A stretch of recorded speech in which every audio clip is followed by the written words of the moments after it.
Hello, everybody, and welcome to the Game for All show on the Sleep Game YouTube channel or on Spotify, of course. I am Jordan. I'm back this week. Luke did a very good job last week, apart from maybe the outro um, of, Terrible of, outros. Always have of, been, always will be. of covering for me and Sean. As you can see if you're watching on YouTube, Sean isn't here again this week. As Luke mentioned last week, Sean's a very busy guy at the minute and might not be around a lot in the next couple of months. But he is still editing the show, so he is, of course, our master of audio and video. Hi, Sean. Hi, Sean. And we do have Mr. Eat Sleep Game himself, Luke. How are you, Luke, this week? Mr. Sleep. Tired. Fair enough. Fair Could enough. do with some more, actually. Well, this is episode 92, I believe. We're on now. We're creeping in on that 100. We're recording a little bit early this week because I'm busy on the weekend. But in a way, we may have timed it very well because there was some big news yesterday. So we'll get to that a little bit later on. Before that, what I want to know, Luke, is what have you been playing recently? For those who watched the last episode, this is going to be repetitive, but Power Wash Simulator. So I needed to ask about this. One is why, and two is why is it holding you? What is it about it that's kind of holding your attention? So I am someone who has some OCD. I'm someone who has some ADHD and stuff like that, and it just, I don't know, it's weird. It just calms me. It's a weird. So it's like one of those nice chill out games for you. It's extremely chill out. Like I've been having it on like one screen while I've got like Game Grumps or whatever, just playing on the other screen. And it's just incredibly satisfying. I think it's like me and MBZ and Naman said last week. It's one of those weird kind of video games where like in video, it's kind of like with Bully, like mowing the grass in Bully is just so satisfying. There are things you enjoy doing in games that you wouldn't enjoy in real life, right? Exactly. Except it's strange. It is making me want to invest in a power washer and just, that would be my life. I would be Mr. Power Wash. Fair enough. I am actually really gutted because there's a convention happening at the minute called WASD. Yes. And the Power Wash guys are there, and I wish I could go there because I would just gush all over them because it's such a fantastic game, and they're still adding to it. I'm still not done. Fair enough. They added to it like early March, I think it was. So they're still adding levels and stuff like that. So my game that I previously played that is kind of had that similar effect, but for me was House Flipper.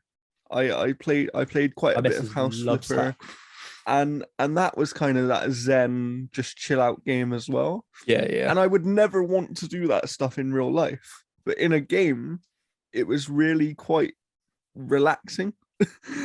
I'm kind of the sort where like certain things like that I would do in real life. So like the power washing stuff, I would happily do in real life because like it's not one of those where it's just satisfying in game. Like it's satisfying to see the videos of people power washing pools, and it's extremely satisfying. And this is exactly that in game form.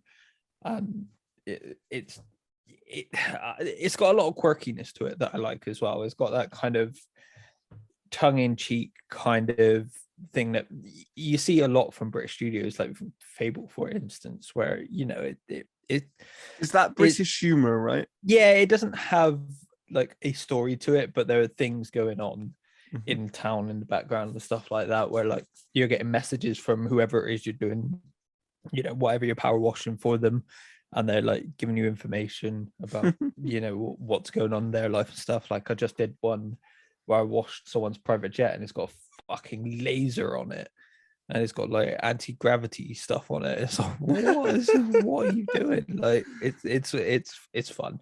I like Fair enough. Naman perfectly summed up last week is a great like podcast sort of thing.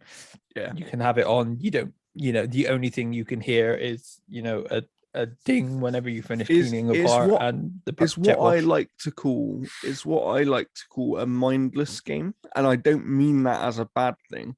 What I mean is it's a game that you can play and interact with without having to really think about it. And those games are super good to have. Like, we all have them. Do you know what I mean? We all have our chill out games that, whether it be, for me and friend of the show Steve, we play a lot of World War Z.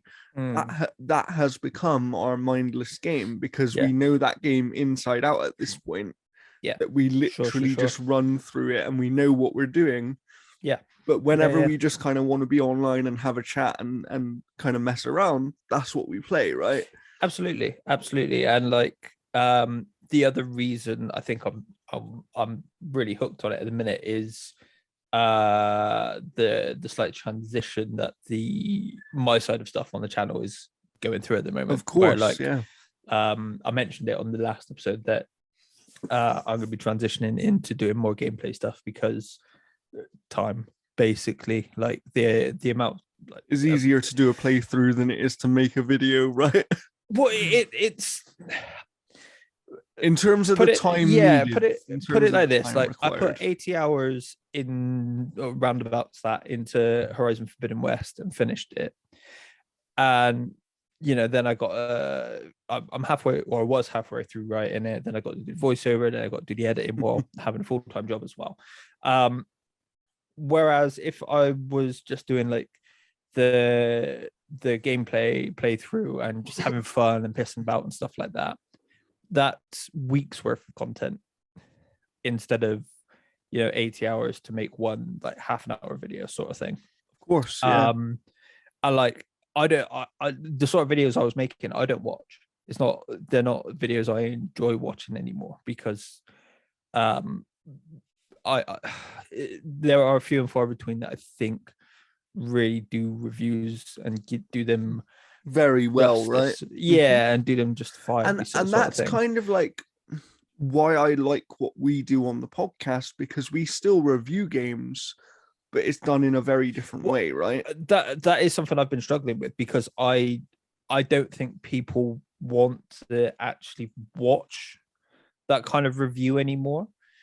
But they like to hear people's opinions still, right? They like to hear the discussion, but they don't necessarily want to sit and watch a video. Exactly. Obviously, I'm sure that if the point ever comes where we're all getting paid for doing this because the channel and the network just grows astronomically, I'm sure you will return to those kind of reviews potentially. I guess, I don't know, it depends, because like we've obviously got Jeff who's joined us, who does shout out to Jeff at Analog Stick Gaming. Go and check out some of his reviews. I like doing more gameplay and just silly stuff like the Pokemon video. I've got 2 others like that planned.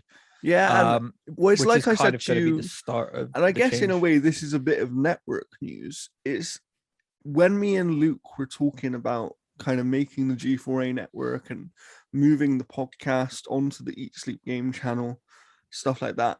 One of the things I was considering is doing live streaming from my own personal channel as part of the network, because that's another type of content that people seem to enjoy. And like, I tested it out a few times when I was playing different games, and people seem to genuinely just enjoy it, like going in and having a chat with people while they're playing a game. Like, people like to see other people playing games, right? So I think you're onto something with the playthroughs. Yeah, and like, even if you do still do the live stuff, it's going to be different, because the plan at the moment is that it's going to be me and my brother doing like Game Grump style, just pissing about while playing a game sort of thing. Well, that would be just having fun. I like a lot of it stemmed from, and I think I've said it on the channel before, I co-op It Takes Two with my brother, and we genuinely had to stop at one point because we could not stop laughing. Like, we genuinely had to pause, put the controllers down, and take a break because we were like, I couldn't breathe, sort of thing. And I would have absolutely killed to have had that recorded. I wish that I could go back time and recorded that because it was just so do you funny. know what? But do you know what that actually makes me think of is like when we've all experienced this when we're younger gamers as well, when we're kind of having local co-op multiplayer sort of sessions, and these things happen that you will never ever recreate, but they're moments that kind of stay with you forever, right? I don't know. You say that though, because I had the exact same thing with their prior game as well. With the exact same thing. There was a very noisy helicopter. I had the exact same thing with their prior game, where with the boat bit, with the canoe bit. Yeah, the same thing happened. We had to stop. We just had to pause the game and just give ourselves 20 minutes because we were just screwing it up so horrendously. That's brilliant. Well, it's like one of my favorite memories is every year me and my brother get quite competitive with FIFA, Sure. and every year one of us is better than the other depending on how they change the game and stuff like that. But I remember way back when I was maybe like 12, right? And my brother's 8 years older than me. So you would expect him to, at that point in time, be a better gamer than I was. And something happened where he had a penalty and he should have scored, but there was an invisible wall that stopped the ball going in the goal. And it was and we still talk about that to this day, And it's just like that's those moments are really cool. And like you said, capturing things like that, people hopefully will enjoy that on this channel in the future. Yeah, hopefully. It does change things up, and it will allow me to post more. Because like I said, if I recorded that Horizon playthrough as exactly that, that's absolute weeks worth of content there. And like it's going to allow me to get to more games and stuff like that, because if we're not enjoying the game, we'll just leave it where it is and move on, sort of thing. It would just allow me to think a bit differently. We can still do like you said, the review kind of stuff on the podcast, and Jeff's got his written stuff. It wouldn't be clashing then, because we wouldn't have 3 different avenues of review. And if you're someone who has been supporting us since the beginning, you know what we're trying to do here. We're trying to give you as much content as we can, but also make that content as varied as possible, right? So absolutely. So I think like you said, playthroughs is a good plan, and hopefully people will look forward to that and they will subscribe to this Game channel. Playthroughs will be the bulk of it, but there are some like stupid side videos that I wanted to do but didn't because they didn't quite fit with what I'm doing. But and you never know. You may see me and Luke play some games now and again. We may do some playthroughs together. El posible. So subscribe for that stuff for sure.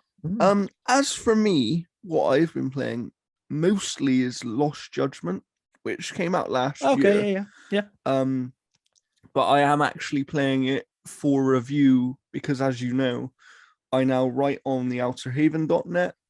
Shout out to them.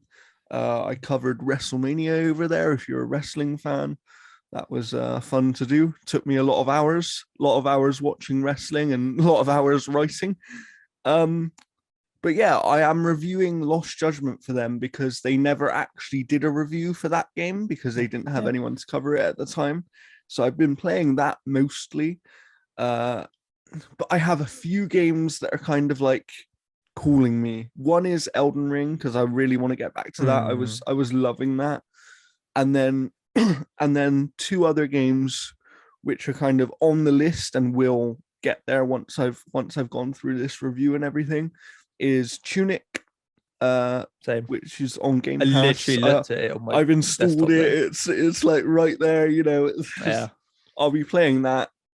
And also Kirby, which I own, and and I've heard nothing but good things about it, so I'm really looking forward to that one.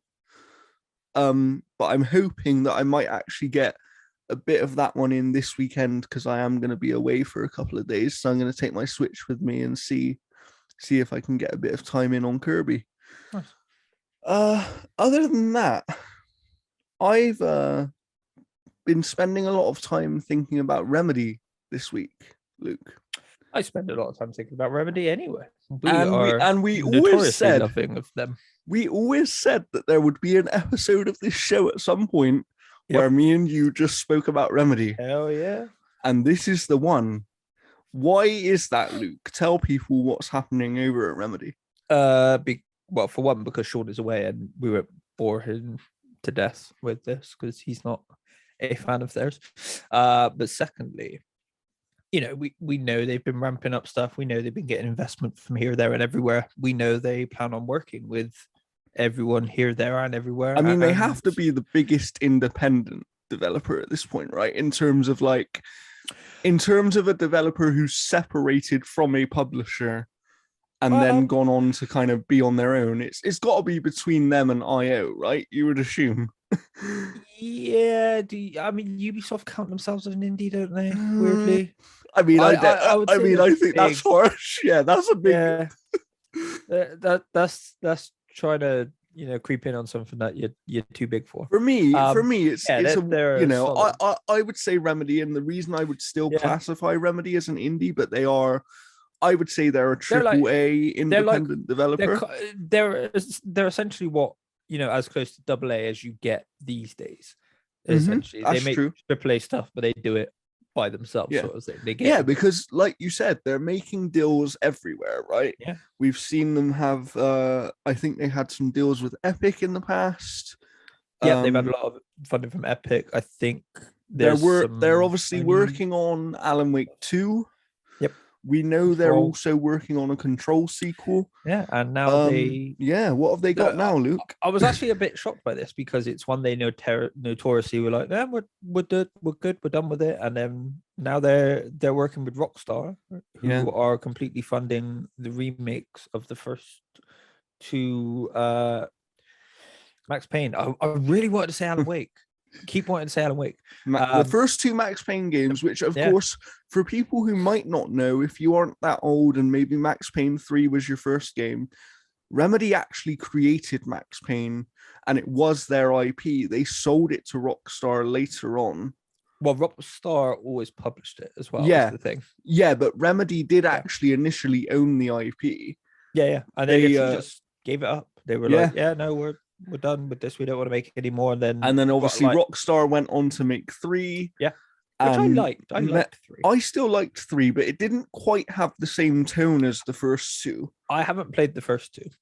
Oh, interesting. It's ones I've always meant to, but I've just never really got round to. So as someone who hasn't played the first 2 games, then what is your initial reaction to this news? I'm interested because this is something that I kind of wanted them to do, only if it's to kind of retroactively kind of fit it into this world they're building. Because I just from what I played of 3 and what I understand of the character, I think there's some interesting stuff that they can do if they are able to tweak things and have it so he is in this world. And some things would kind of make sense of the interesting thing about Max Payne. Sorry to cut you off there. I don't know. The interesting thing about Max Payne is he's very much a comic book character, right? Like, it's that Punisher sort, yeah. Like, he is a comic book character. There are some, without going into spoilers, you could argue there are some mental health things that they could deal with that character there. Yeah. Which is where they would potentially be able to use a thread and tie it into the existing universe. Well, there's a couple of those like weird dark places that he goes to as well. Absolutely. So I think there's a way to do it. For me, what is going to be most interesting is like, they're touting these as remakes, not remasters, right? So how far do they go with it? Because I think it was Remedy. They go because Alan Wake was a remaster, right? Yes. this is remake, so it's like, how far do they go? Yeah. And because the original two games, I know you didn't play them at the time, but they were really out there for the time. They did some things that games just didn't do back then. Well, the Remedy is what they do. That's what they do.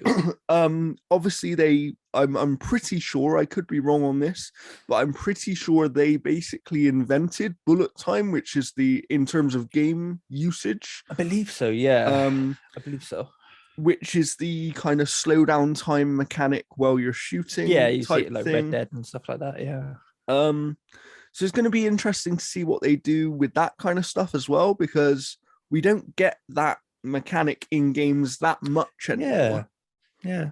You know? I think it's really exciting, and I think the interesting bit of news to go along with it is that, one, it's next gen only, and two, it's being fully funded by Rockstar.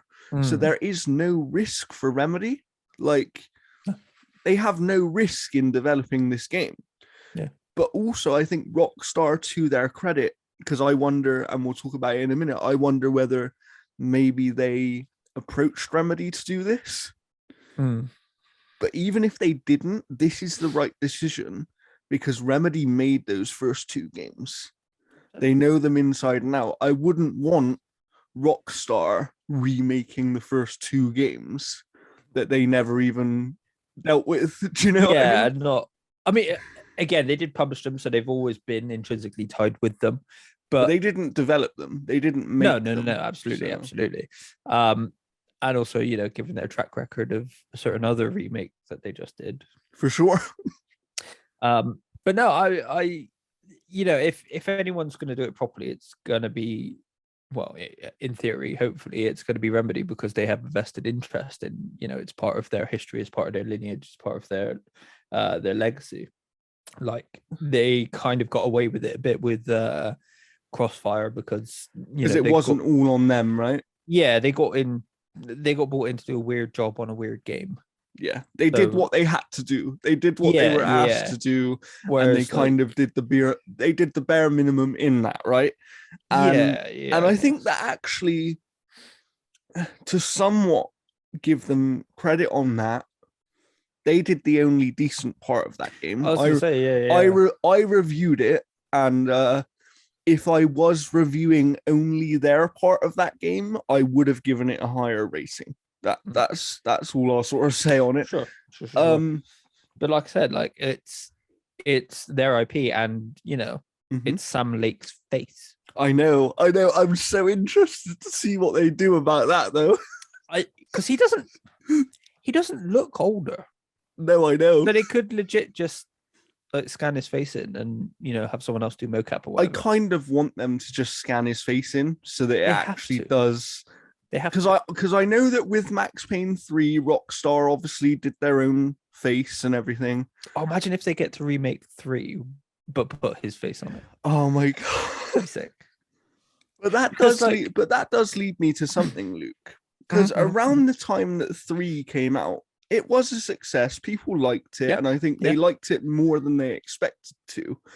And I remember there being some, even around that time, of like, oh, it would be really cool to have new versions of the first and second game, because there is in Max Payne 3, there is parts of the game where you're playing through flashback sequences as a younger Max Payne in New York, which is where he would have been in one of the first two games there. And I just think, like, to me, what I'm thinking about this is, if Remedy are remaking these first two games, does that potentially open the door for future Max Payne entries developed by Remedy under the direction of Rockstar? Because Rockstar obviously aren't going to give up that IP, because it has some name value, it has some kind of built-in audience to it. But we know from Rockstar themselves that they're not really interested in dealing with their smaller IPs anymore, right? They're kind of, for better or worse, they're kind of a two-game company now. for the most part. I honestly wouldn't be surprised if it was one. I honestly wouldn't be surprised if we don't see Red Dead again. Yeah, maybe you might just be go right full there. like like Call of Duty stuff. And it's like, and that's fine, but it would actually, maybe I'm just dreaming a bit. But I've said the exact same thing with like Midnight Club. I would love, Need for Speed is really tanked. I would love for them to be like, yo, we're gonna get some sick studio to do a really interesting narrative-driven story. But that's what I think would be interesting, right? It's like, because we know that under Take-Two, 2K have Private Division, which do publish games. They kind of publish games that are done by outside developers, right? And I wonder whether this could be leading towards that sort of thing, but for Rockstar games as well, where it's like potentially they have their own kind of small publishing arm. I hope so, because then I hope that then leads to other studios doing that, being like, well, we've got no interest in making anything for this IP at the minute. Take Ubisoft and Splinter Cell, for instance. We don't have any ideas, or like Beyond Good and Evil.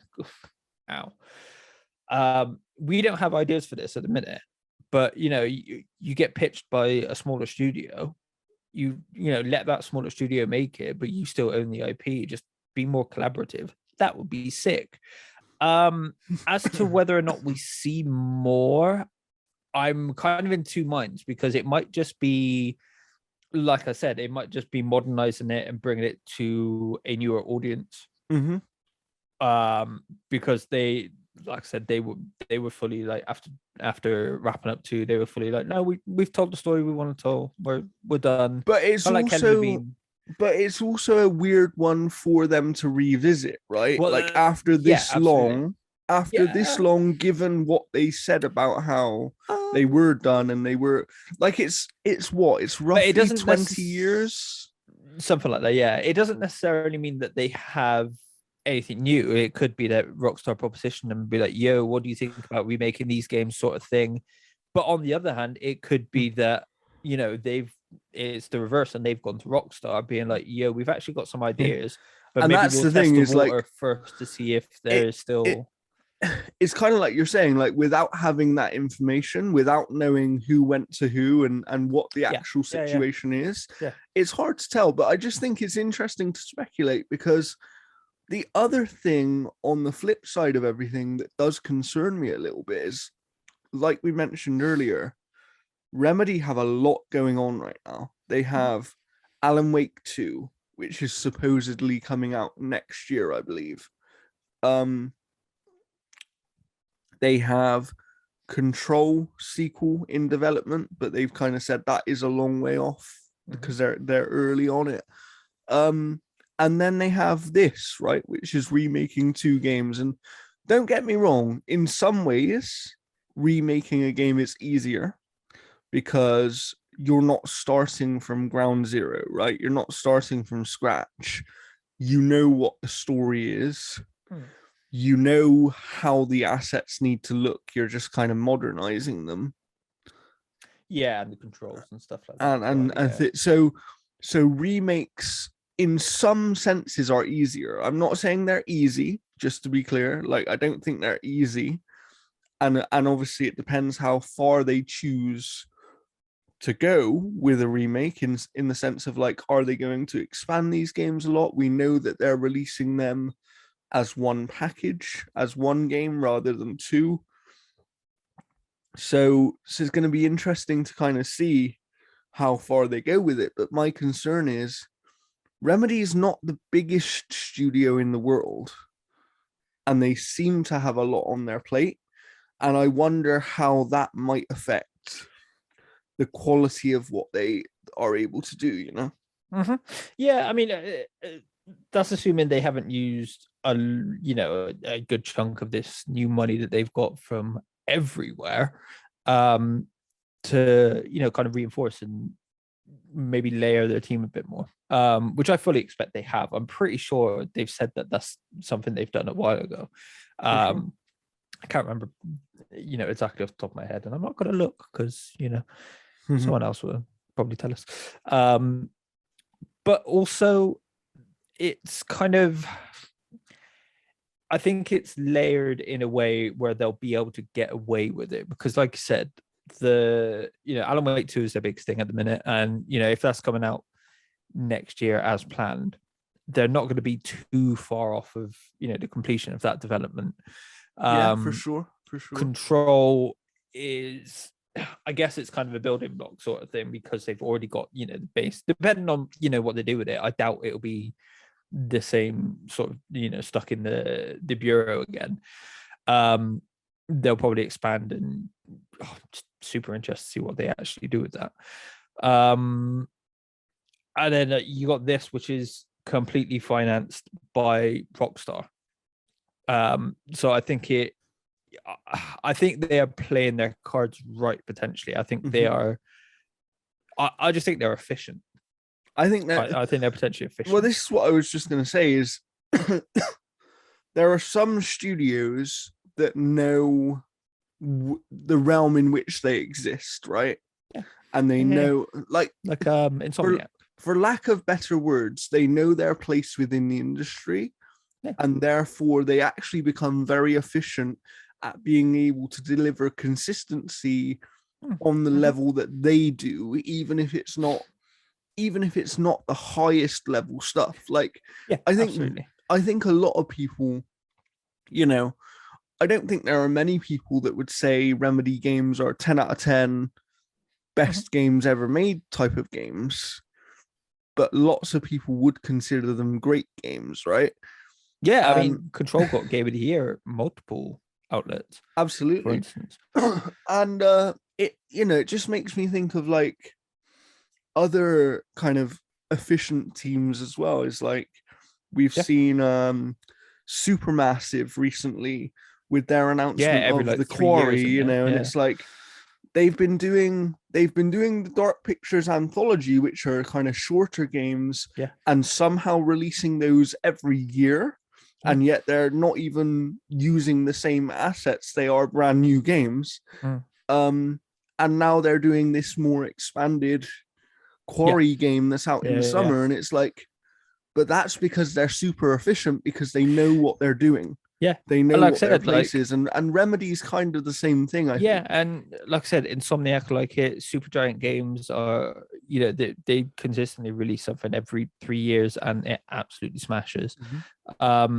I think this is just a case where they've just got all their chips lined, and they're just an efficient machine. I would be shocked if we didn't see Alan Wake next year. And then Control will probably be 2-3 years down the line, and then this will be on the side somewhere. Do you know what the other thing is? I just think that even if we don't see Alan Wake next year, even if we see like it gets a 6 months delay and it comes out early the following year, it's like that's okay, because we bring it up all the time about having a pandemic and everything. But one thing I've never really said, which is true, that I think people maybe don't realize, is because of how long games take, it's gonna take about 4 years before we see games releasing that are not impacted by the pandemic at all.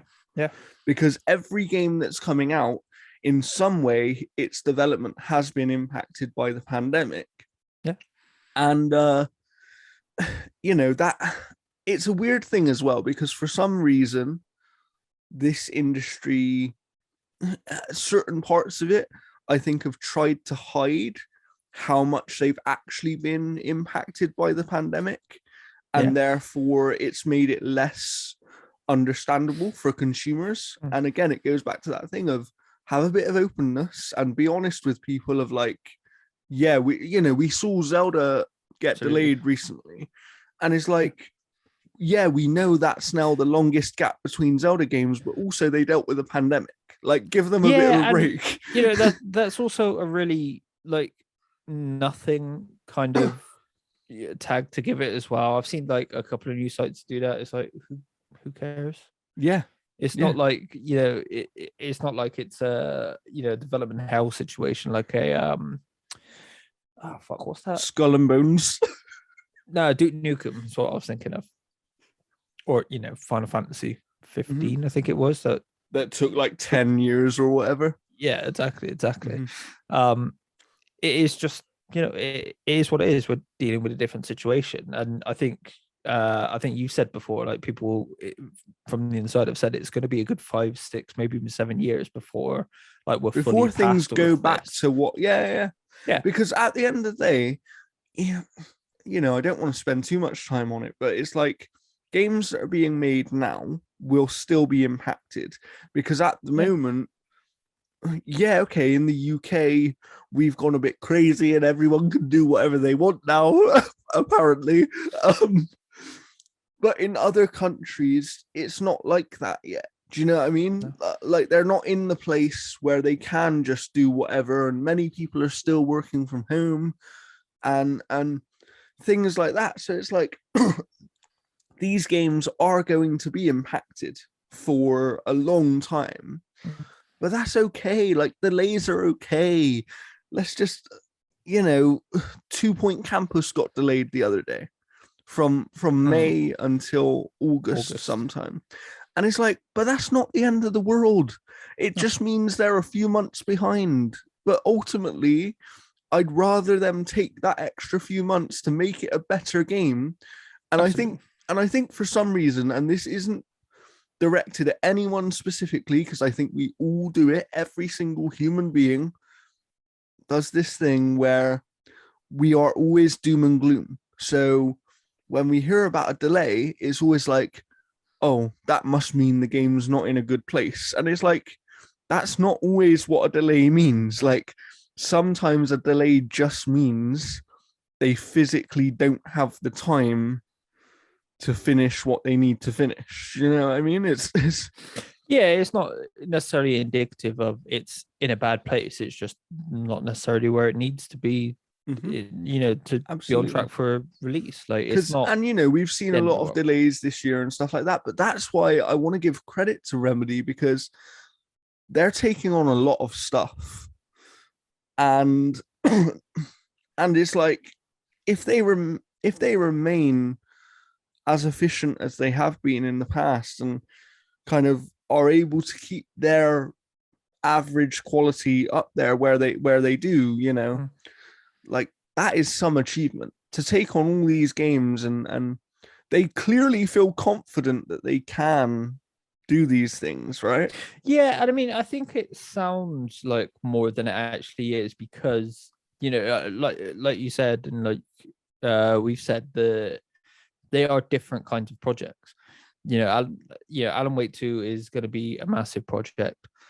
Whatever the next Control looks like is going to be a massive project. Just on Alan Wake 2 for a second, the thing about that one is they were probably working on it for years before they even said anything.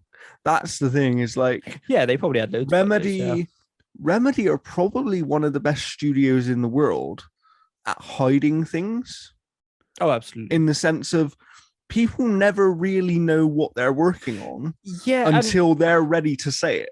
I think that's the benefit of the size of, not the literal size of how many people they have and stuff like that, but the kind of the level that they operate at, because they kind of, they're able to fly under the radar very easily. Like, people, Sam Lake. A lot of people forget about Remedy. People genuinely forget Remedy even exists. It's kind of weird, because I think different time, different set of circumstances, Sam Lake would be revered as like a, absolutely, up there with like Kojima and stuff like that, because he's absolutely a genius.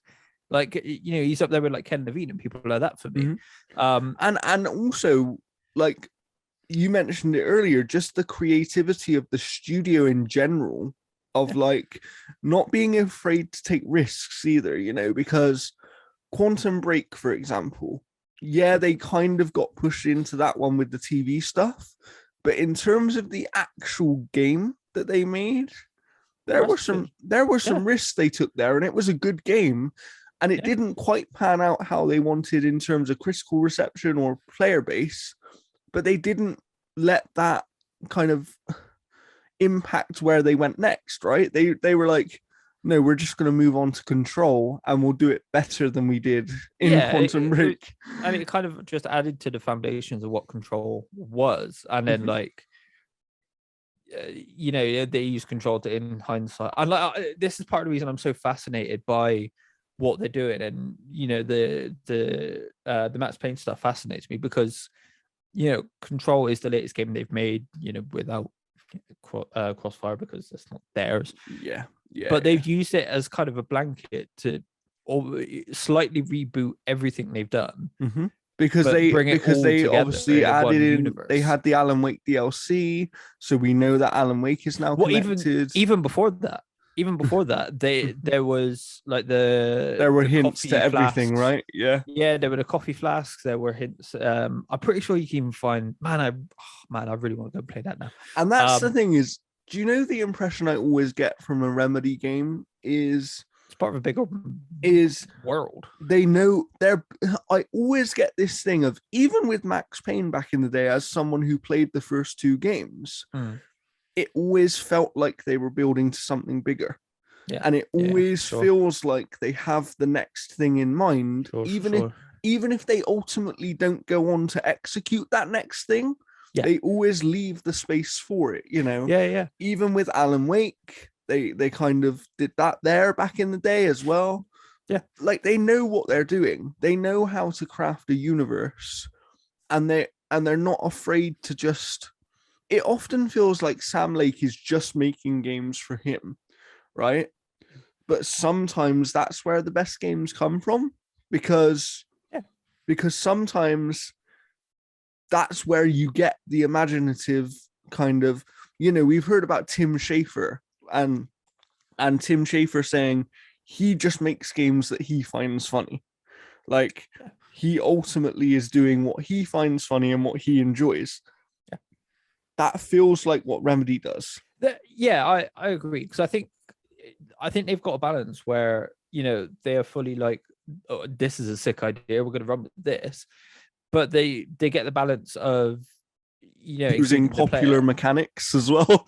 Like, I actually have a good mechanics. Yeah, they know how to find the balance between their cool kind of Remedy weirdness, which I would say no one else does. And a more traditional action game in many ways, right? I would actually phrase it more as the first half of that, perfect. Like, they find their way to do whatever the hell it is they want to do, but they're also able to make it appealing for consumers. Yeah, and quite a wide audience as well. Like, their audience isn't small. Yeah, I mean, like I said, like places like IGN and stuff like that gave Control Game of the Year when it 2019, I think, was it? And like, I think that's the best way to make any kind of content, is you're making something you think is cool that you enjoy, but you are able to balance that with it something that consumers aren't getting or consumers are asking for, sort of thing. I think a lot of the trouble with games and movies, music, any kind of is they fall into the trap of all doing the same thing in some way, right? They fall into the trap of just being, what does the consumer want? What does the consumer want? It's like, that's fine if you're able to do that to a high, and also it's fine until you get 50 things that are just doing that. That's kind of what I was going to say. It's fine if you're good at doing that. Kind of like Horizon, for instance. Horizon, that's what those games are. And you know what? That's one place where, obviously, take this with a pinch of salt, but I give Ubisoft tremendous credit in the sense of they know their audience, and yes, they make mistakes. NFTs suck ass. But they do make games that they know their consumers want. Yeah, and you do, but on the flip side of that, you do need the people that take risks, that are gonna innovate and are gonna do things differently, and kind of tell consumers that they want this thing that they didn't know they wanted.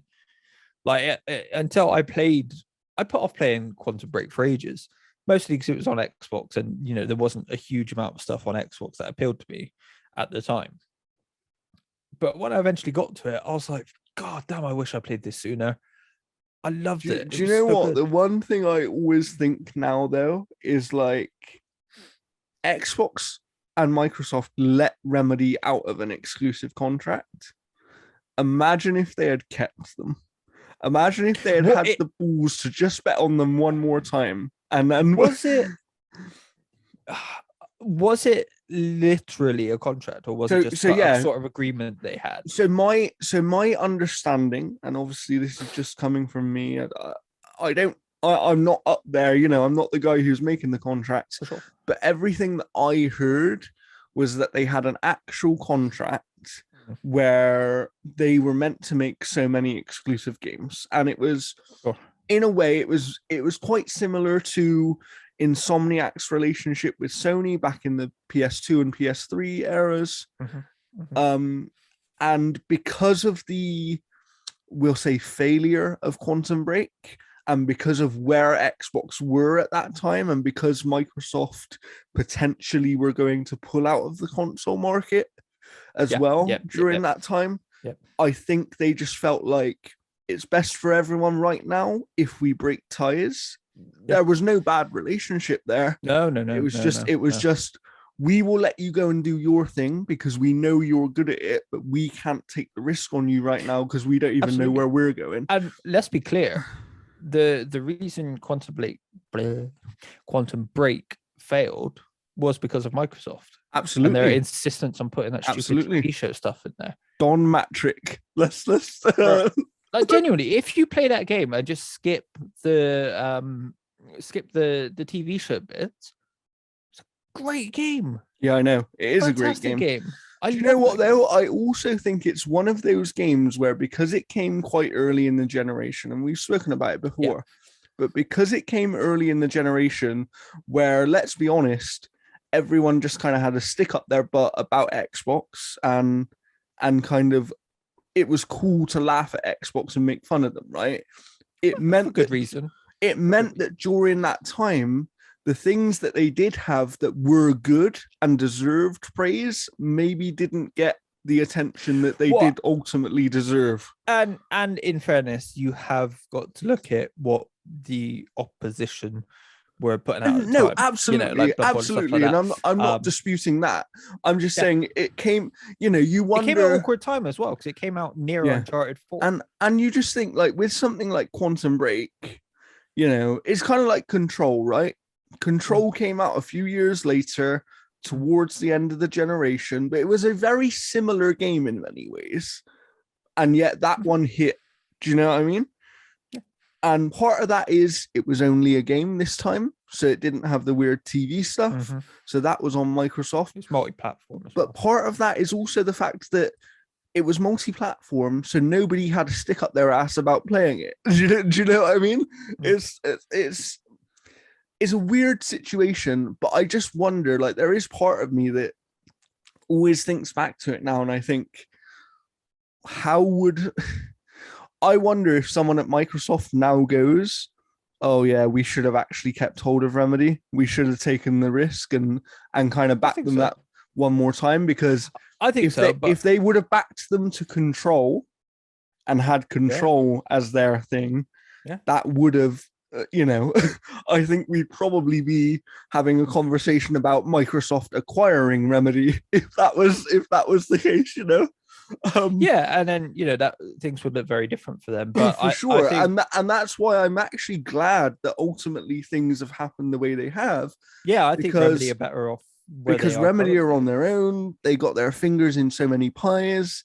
They're doing what they want to do, right? Well, I think that's kind of the interesting thing. It's not necessarily that they have their finger in a lot of pies. They have a lot of people putting fingers in their pie, sort of thing, or like just adding ingredients to their pie, sort of thing.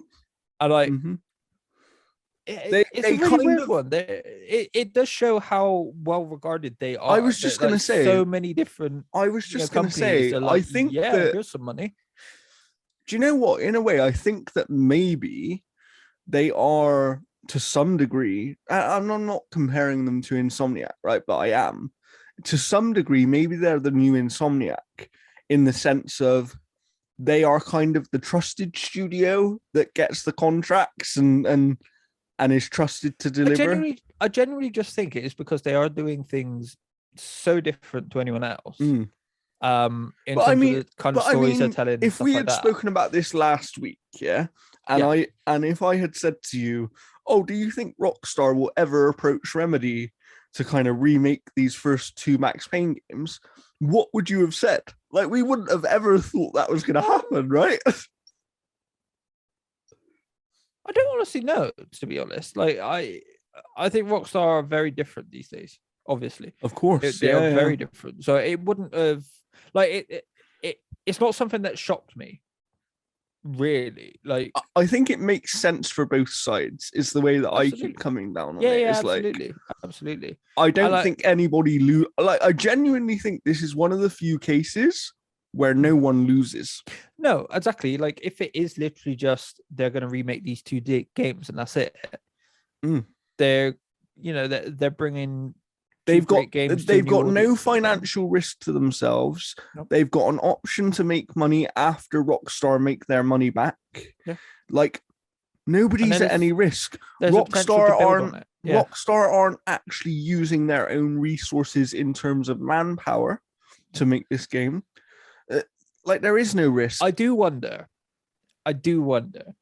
if the plan was to remaster them originally, maybe. And then the GTA stuff has made them go, ugh. Yeah. And that one was a weird one because they decided to let their mobile studio do that, not even the main Rockstar. Well, it's probably because it was just meant to be mobile ports, and then they were like, "Oh, actually, we'll stick this other places." And it's like, come on, if you're gonna do it properly. The disrespect on those games, like, come on, do it. Like, I would take them one at a time. Yeah. I would pay money one at a time to have those. And that's the thing. Do you know what? I actually weirdly think it might have been, not to go too far into GTA, because I do actually want to talk about one other news story. Yep. But I think it might have been one of those cases where they maybe underestimated the power of those 3 games that they chose, and kind of maybe. Because those, for many, many people, are considered the best 3 GTA games, right? Like, for many people, I mean, they just are. They are. Vice City is the best one. Vice City is the best. Don't get it twisted. And it's just like, imagine what would have happened and how much money they would have made if they'd done those properly. If they had done those with the Rockstar that we know and love. Do you know what I mean? Or genuinely, like, when they first released images of, I think it was Claude, the one that I saw first. Yeah. Where it was kind of like they looked like a figure. Mm-hmm. Like, if they'd done the rest of the game like that, I think that would have still been acceptable because it would have held a similar art style to the original. Yeah, but they would have modernized it, sharpened it up, and like make it the aesthetic of the game. And that's followed that through. And that was the weird thing, is like, I think they had they had promise, right? And then when everybody got into them, it was kind of like, oh no, these are not because good. they tried to do like 3 different art styles. They tried to do like exactly what I was describing, but then they tried to have like realistic lighting and stuff like that. It's like that doesn't you can't mix and match. You've got to go one way or the other, right? Yeah, it's like having cell shading and like realistic facial features. It's like the only way you can mix and match like that is if you're doing 2 completely different worlds, like, if someone's getting sucked inside of a game or something, Jumanji. Yeah. It's like, that would make more sense. But yeah, other than Remedy and Max Payne 1 and 2 remakes, we did have another kind of fairly big bit of news this week, but also expected news. And that was the confirmation of a new Tomb Raider game from Crystal Dynamics. We're talking about all the things I love today. And I'll push back on that slightly. we've known for a good while there was a new Tomb Raider game coming. We have known, but there was never an official announcement, I don't believe. They said it themselves, but it wasn't in an official announcement capacity. That's it was what I during mean. the I think it was the anniversary. Is it the 30th anniversary of Tomb Raider? Yeah, and that's what I mean. Like, I'm talking about it now because now they've had the official announcement. They've said it's Unreal 5. We've also got Jeff Ross, who worked on Days Gone. Yeah. Is I believe creative director over at Crystal Dynamics now. So that's interesting because, you know, that guy knows what he's doing. Does this also Crystal are the ones that are supposed, you know, meant to be helping? They are working on Perfect Dark, yes. Yeah, right, cool. The assumption is that they're going to be acquired. Yeah, that's a lot of what's going around is like somehow, because it would have to be agreed with Square to release them, sort of thing. I know. So what I would say, and I'll share on this because I won't get in trouble on this. There's no NDA on it.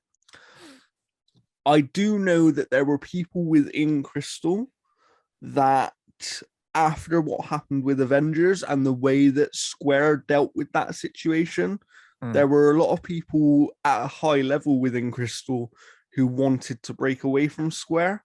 It was very similar. What I heard, it was very similar to the IO situation, where it was like, no, we don't want to be here anymore.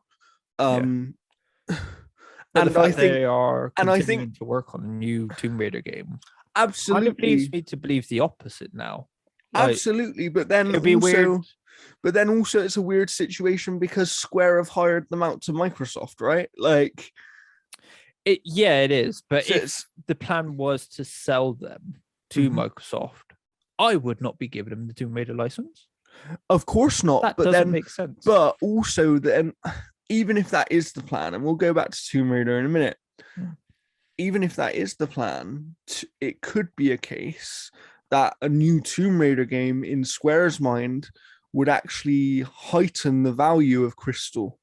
Because if they deliver a great Tomb Raider again, their value is going to go up, right? Like right now, and we've seen it with Microsoft. Microsoft is very clever about buying studios when they're on a little downward spiral and their value goes down a bit, and we can get them kind of on a bargain for what they're actually giving us in some ways.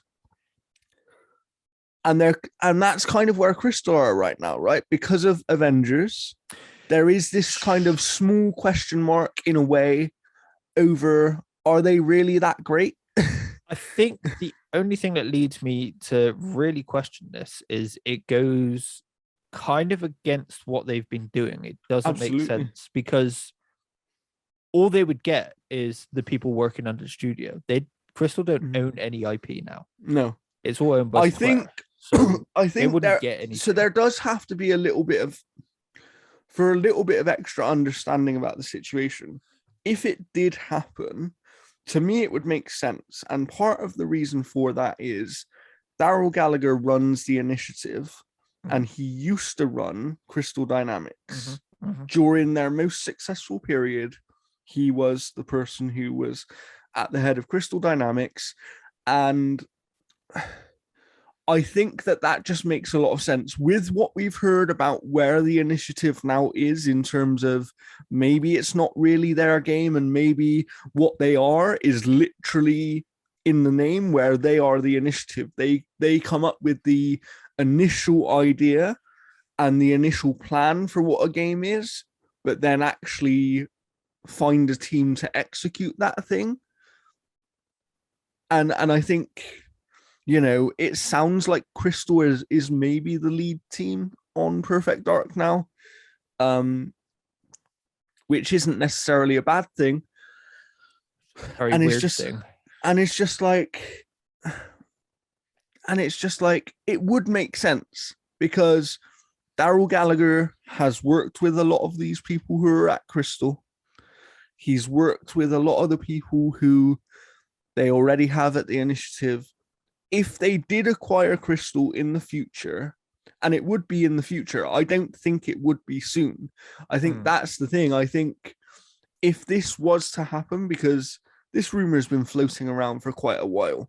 Yeah, ever since they actually started working together. Yeah. And if this was to happen, I think that Perfect Dark is very clearly a tester, because you don't go to a team like Crystal when you could just make a studio yourself. Do you know what I mean? Unless you've got some sort of longer term plan. Yeah, and especially with all the hype that they put into the initiative and all the the money and the experience. And one of the conversations I had the other day, I was talking about how the initiative very clearly, because some of the staff left, what the initiative initially was is not what it is anymore. And I think that maybe their money went elsewhere rather than, do you know what I mean? Like, Microsoft are spending a lot of money on gaming. I think it was a case of kind of like, to use a football, which is weird because I haven't watched football in a good while, but to use a kind of football analogy, it's kind of like PSG. Okay, you bring in all like the top talents in the world, but they just don't, they just don't quite gel together because there's too many cooks in the kitchen type thing. Well, it's not even necessarily that. It's just you're not making a team. You are just bringing in a lot of different big names. Yeah. You're not making a team. You need, you need other kinds of people. And one thing I will say, because I don't want to be fully negative on it, because I don't think the initiative thing is negative. One thing I will say is it sounds like the people who've remained there are actually really confident in the thing that they're making, which is cool. And it sounds like a lot of the people who left maybe left, like Drew Murray was one of the first people to leave. I don't think he would have left necessarily if it wasn't Insomniac. Do you know what I mean? He went back to Insomniac and took a demotion. Yeah, that's true. But I don't know. I think there's something weird going on with the initiative. It sounds like stuff hasn't worked, and some people are getting out, and some people are going to be reshuffled. Yeah, and this is what I mean. Maybe they're repositioning what the initiative actually is. I think the initiative will just be folded into something else, and people will just be repositioned throughout. Yeah, maybe the thousands of, and that's where I think maybe the Crystal Dynamics rumor, if it does end up happening, comes into play. Right? Of like, are they going to be acquired? How would that work? Are they going to somehow try and buy the Tomb Raider license as well? Obviously, there is that rumor. I think you'd have to buy Square at this point to do that. That's a super long way off, though. They have, of course, announced this new Tomb Raider game using Unreal Engine 5, and they have Jeff Ross as one of their leaders in that studio now. Yeah. We don't know which game Jeff Ross is working on. I think it's interesting that he said he's going to be moving to Seattle, which is the headquarters of Microsoft. So maybe he is actually taking a leadership role on the Perfect Dark game rather than Tomb Raider, potentially. Because Crystal do have three different places, and it's like, it just seems weird. It just seems weird, that one of like, oh, you're moving to Seattle, and Seattle is the one that's closest to Xbox. I wonder if there's a logistical reason for that. He probably is going to work on Perfect Dark for now until I don't know, whatever, because also this Tomb Raider game could be a while off, right? Like, that's the thing. I absolutely think it is. I absolutely think it's a while off, because they talked about it a bit last year, I think it was. And because it's another reboot, right? That's what I think I heard. We don't know. That's what I think I heard sometime last year. There's talk that it's kind of a continuation of what they've done, but it reboots the series into what it kind of gets to know us to the Lara Croft we knew. Okay. Sort of thing. Do you think in that case, because they obviously only made the first two games, really, Shadow was made by Eidos. in terms of the lead development team on Shadow of the Tomb Raider was Eidos. Mhm. Do you think it could be a situation where the reason that maybe that detail is kind of leaked of this is some sort of reboot but not a full reboot, maybe it's because they're just going to ignore Shadow and continue from where they did, kind of thing? No. They said the trilogy. Oh, interesting. So it's good. Okay. From what I can't remember who was that said it, but there was a live stream kind of celebration thing, and they mentioned that it was most likely going to be a continuation from there. Yeah, and they were treating it as if like this recent Tomb Raider trilogy was a prequel to get to the Lara Croft we know, and this That's was really going to nice. like this was almost going to like reboot the original games. Oh, cool. Sort of thing. Cool. Which would be sick. So or just remake them. So I've got a question for you. As someone who likes Tomb Raider as much as I do, I believe that we may be one of the only two people in the world that thinks Tomb Raider and this trilogy by, largely by Crystal, is better than Uncharted. Yes. Not a lot of people would share that opinion, I don't think, but I definitely think they are better games. How do you feel about Crystal returning to Tomb Raider, especially after Avengers and what happened there? Well, Avengers wasn't their fault, for one. It was just a poor choice by Square trying. And it sounds like they were potentially pushed into making a type of game that they didn't actually want to make. Yeah, exactly. Either. It was a really stupid, especially after all the BioWare stuff. And we know like the BioWare stuff was more BioWare's choice. Yeah. Than they were pushed into. I think it's one of those things, right? Of like the one comment I'd make on it is at the end of the day, yes, it's these people's jobs and they will do what you tell them. But we all know as human beings that if you don't really want to do something, you're never going to do your best work on it. Like, you know what? I'll be perfectly clear about Avengers. The story stuff is good. Yeah, I agree. The story is good. I don't know about the rest of it because I had no interest in what Crystal is known for, as in that single player kind of story driven game. They still did well in Avengers. They still did well. If that's where it stopped, if that's what it was going to be, and then they added the reception may have been different, right? If it was just a single player game, and then just add the other story content on top of it that they did, which I still kind of want to go back and play. I never did. I want to see the Hawkeye stuff and that. It would have been received much better than putting them on a game that doesn't make sense. Kind of like Control and Crossfire X, not Control, Remedy. But I they knocked the last Tomb Raider trilogy out of the park. Like they're fantastic. And you know what?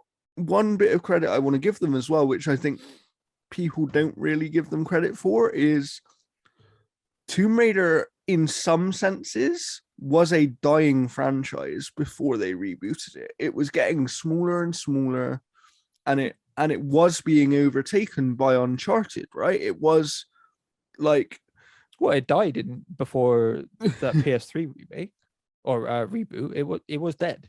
Yeah, that's what I mean. Like it did die. It wasn't dying because they had a couple of. I think there was a game like Tomb Raider Legends and stuff. There was Tomb Raider Legends, which was a remake of the original game, and then there was like Temple of Osiris in the middle, which was like an isometric top-down thing. Yeah, and it just didn't really have a life, right? And then they did a Go game as well. And then they somehow managed to breathe a new life into it. I think they actually, I would argue that they potentially made Tomb Raider more popular than it's ever been in terms of those first two games really seem to hit with people quite hard.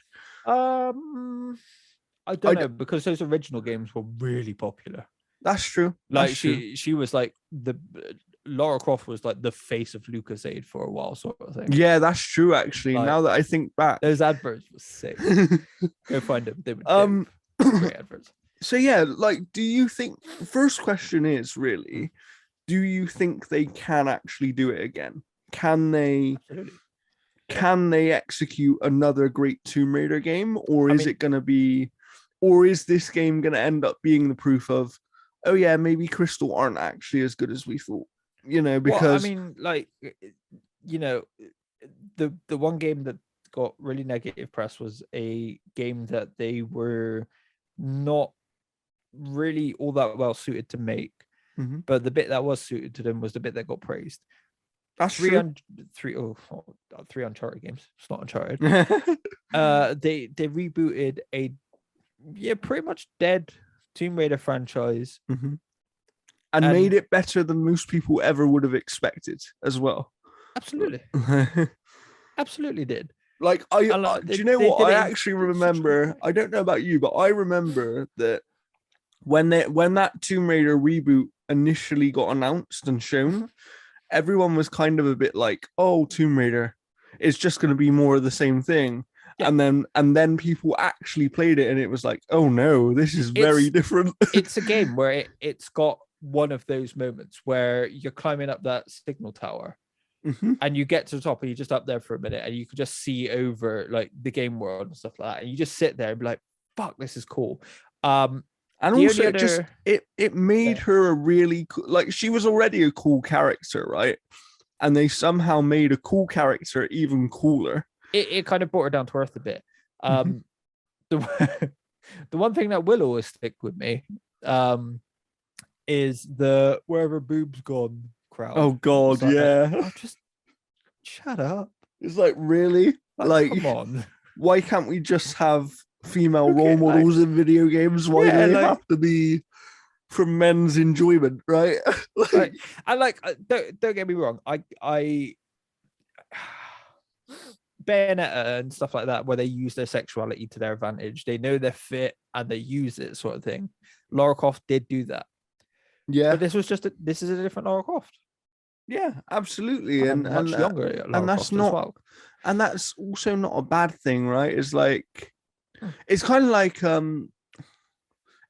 Kratos in God of War in some senses, where he is now a different character, and there are genuinely some people I've spoke to who don't like that because they like old crazy mad Kratos who just wants to kill everybody. The thing with Kratos is it's the same character. Yeah, it's just he's matured, furthering him. Yeah. The difference here is it is just a different Lara Croft. Like, it just is. Like, so I don't know about you, but I'm really excited to see where they go with it. And I have been for a long time. I've been for a long time. Also, if Jeff Ross is on it, he is one of the two leaders behind Days Gone. Don't make a good open world game. Don't do it. Have the open area. I think that works really well, but don't go open world. Yeah, but what I was going to say is, like, it will be interesting to see what lessons he learned, like, if he is on it, what he may have learned from Days Gone, and also what he'll bring to the Crystal team that they maybe haven't thought about before. I think that's more interesting, because I don't think, unless they do go open world, which I think is a mistake, he's not necessarily going to have things to add in terms of what he learned, right? Yeah, not from Days Gone, because they're so different. Yeah, they are different games. Other than having that kind of lineage. But that's the thing, is like, I do wonder what he will bring, because he's a very experienced developer who is very good at his job. I think even if you hear about him talk about Days Gone, he knows where they went wrong with certain things in that game. He was the one that kind of steadied the ship as well when he came. Yeah, he got put in the director role. He kind of steadied a lot of the directionless stuff that was going on. After a couple of people left. So I'm really interested to see what he brings, because he is a big name in the industry.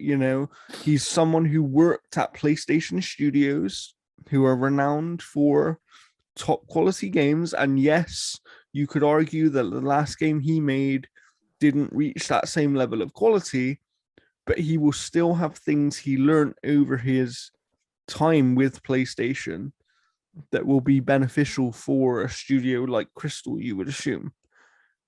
So I'm super excited, and I think, do you know one thing I think is really interesting? Is Crystal are currently working on 2 games where the protagonist is a female, right? And a very strong female character. Sure. Yeah. And even in Avengers, they went with Kamala Khan. I love the fact that we have a studio out there who very clearly realizes the importance of strong female characters and representation for different people. So I'm really excited to see where they go with Tomb Raider, because yeah, me too. I'm really hoping it's been a while since Tomb Raider game at this point, 2017, 18, I think the last one. How far off do we think this one is, if we had to guess? 3 years. Okay. I think so. I think it's works. I know it's been in the works for a while, but I don't think it's been like in the works. Yeah. I think a lot of it's been like conceptual. And I think that might be where this official announcement has come, is, at least from what I know of game development and my experience, is like, usually once you make the official announcement, especially if you are choosing to do like an early one where you're not showing the game, you're just kind of saying, yes, we are making this game. That is, you make that announcement when you're actually starting full production, kind of thing. Yeah, for sure.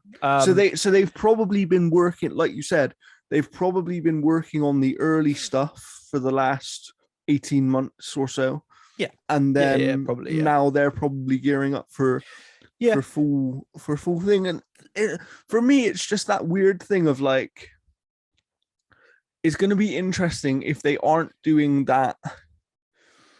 If they aren't doing that kind of full-on continuation from where they were, and they're kind of aiming more for, let's now go into what the original games were and kind of get closer to that Lara Croft that everybody knows from back then, it's going to be interesting to see how they balance that, because like you brought up just now, the Lara Croft from back then is a very different character, right? So well, I think that's what they kind of meant, was that you were going to see the transition between what she was in this last trilogy and what she, what we know her as, sort of thing.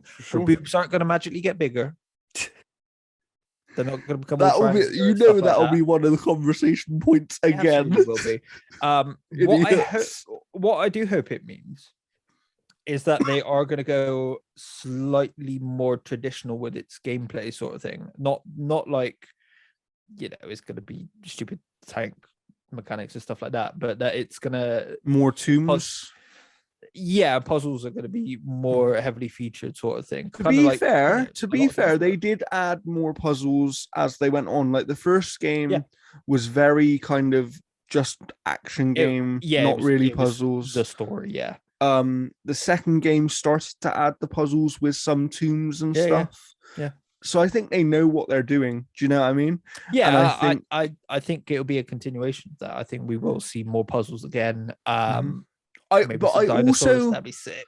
But I also weirdly, because of the Tomb Raider they have created, I don't want a game where we're just in tombs either. Do you know what I mean?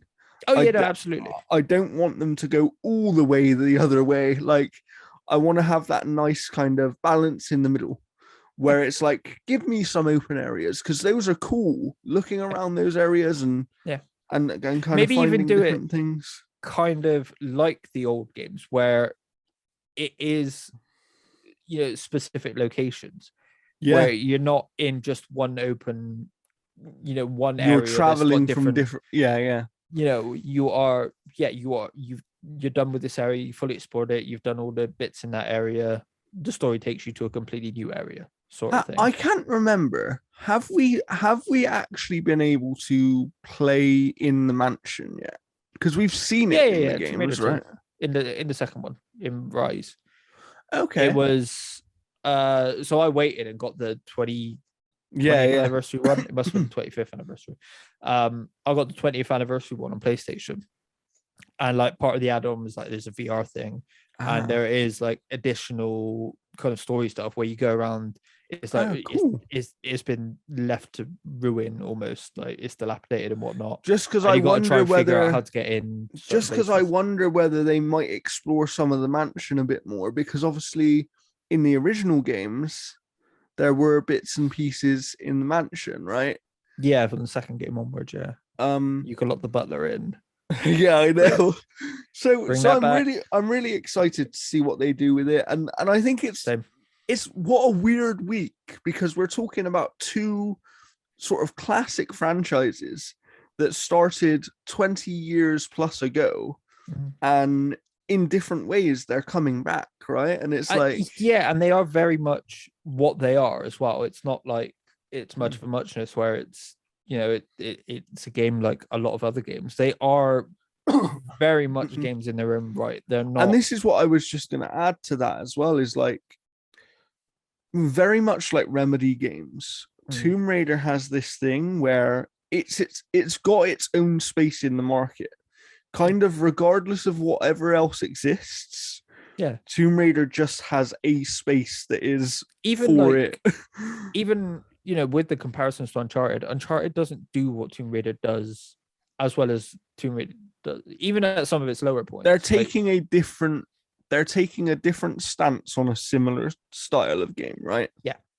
That's the thing. It was more Indiana Jones than what Tomb Raider was. Absolutely. Because Tomb Raider was never Indiana Jones necessarily. It was like that, but with a spin on it. Absolutely. Whereas, you know, and also Uncharted is just with more there being no Uncharted right now, there is a hole for Tomb Raider that's even bigger, right? In the sense of, if you haven't got one that's even similar to your, like, I can't think of a game right now that is available as a fairly new game that is similar to Tomb Raider. I mean, I would imagine by the time this comes out, we might actually have that Indiana Jones game, but that will be a different thing. Yeah. And we may even get, you know, a new Uncharted with hopefully Nadine and Chloe. That'd be sick. Leave Nathan and his family alone now. That'd be cool. Well, you know, time will tell on all of those. I hope you've enjoyed this episode. Obviously, we are recording earlier this week, so we may miss some big news, because sometimes there's big news at the end of the week. If we have missed it, we will cover it next week, because me and Luke will definitely be here again. We're not sure about Sean. Unless it's really, really big news, then we'll probably do another video, you know? Yeah. Maybe Microsoft buy...